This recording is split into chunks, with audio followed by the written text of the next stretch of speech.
Hello dear student, কেমন আছো? I hope প্রত্যেকে শুধু ভালো না, ভীষণ ভালো আছো। স্ক্রিনের ওপর একটা প্রশ্ন আছে, তাই না? প্রশ্নটা কি সেটা আগে মন দিয়ে পড়ি। দেখো কি বলেছে।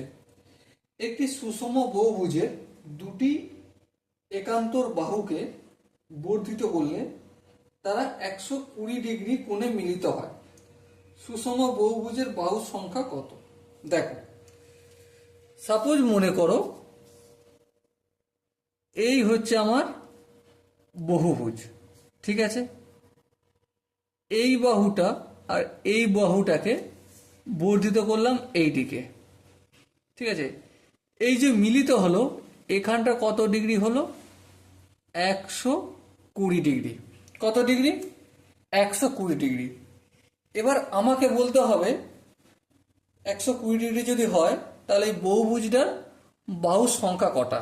সাপোজ এখানে এরকম রেখা থাকবে, তাই না? তো এখানে যে বাহুগুলো আছে এই বাহুগুলোর সংখ্যা কটা সেটা আমাকে বলতে হবে। দেখো, এটা যদি বলতে হয় আমি এই চিত্রটা একটু বড় করে অঙ্কন করছি, তাতে বোঝাতে সুবিধা হবে।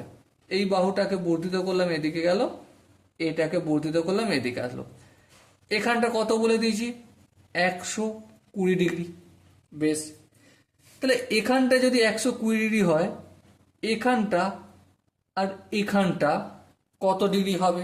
অবভিয়াসলি যেহেতু এই বহুভুজ, মানে এখানে যে বহুভুজটা হবে না, এই বহুভুজটা সুষম, তাহলে সুষম যেহেতু কোণগুলো একটা সুষম হবে। হ্যাঁ ঠিক, মানে এই এখান থেকে এদিকে আছে, এখানটা এদিকে আছে, তার মানে এই কোণটা আর এই কোণটা সেম হবে।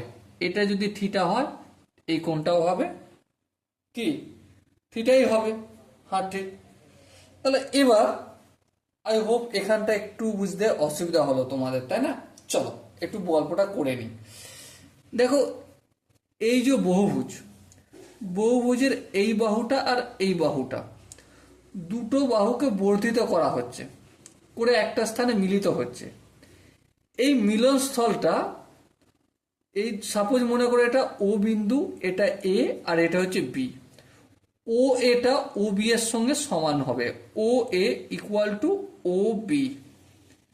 কেন সমান হবে? কারণ এই দুটো বাহু সমান। আর এই যে বহুভুজ, এটা সুষম বহুভুজ, তাহলে সুষম বহুভুজের অন্তঃকোণ প্রতিটা সমান। হ্যাঁ ঠিক, সমান।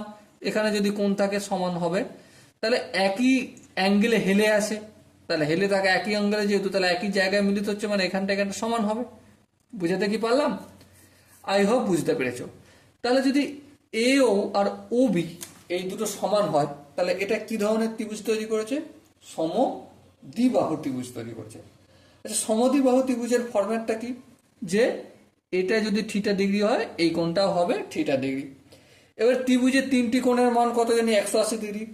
তাহলে এই theta plus theta equal to 180 degree minus 120 degree. হ্যাঁ ঠিক। তাহলে থিটা ইকুয়াল টু কত?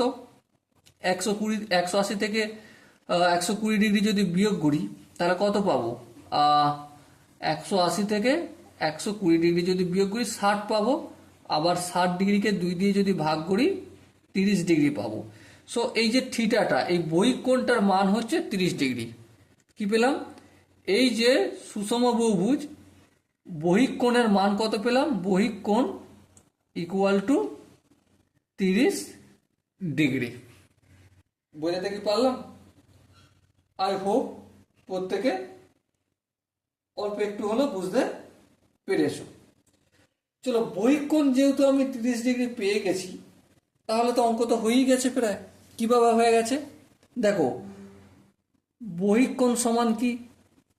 বহিক কোণ সমান 360 ডিগ্রি বাই বাহু। হ্যাঁ ঠিক, এই বাহুটাকে এদিকে নিয়ে যাব, হ্যাঁ নিয়ে গেলাম। তাহলে বাহু সমান কি? 360 ডিগ্রি বাই বহিক কোণ। বহিক কোণ কত? 30 ডিগ্রি। এই শূন্য কাটলো, 36 ডিগ্রিকে 3 ডিগ্রি দিয়ে ভাগ করলে কত পাবো? 12। তাহলে বাহু কটা থাকবে? 12টা বাহু পাবো। ওকে। সো এখানে দেখো যে 4টে অপশন আছে, তার মধ্যে কোন অপশনটা ঠিক? Obviously option C is the right answer. So my dear Watson, I hope এই কোশ্চেনের যে আনসার প্রত্যেকে বুঝতে পেরেছো। যদি কোনো জায়গায় বুঝতে অসুবিধা থাকে, ডাউট থাকে, কনফিউশন থাকে, তার জন্য কি করতে হবে, কমেন্ট সেশনে জানাতে হবে। ওকে, সো দেখা হচ্ছে পরবর্তী সেশনে। ততক্ষণ পর্যন্ত ভালো থেকো, সুস্থ থেকো এবং জয় হিন্দ।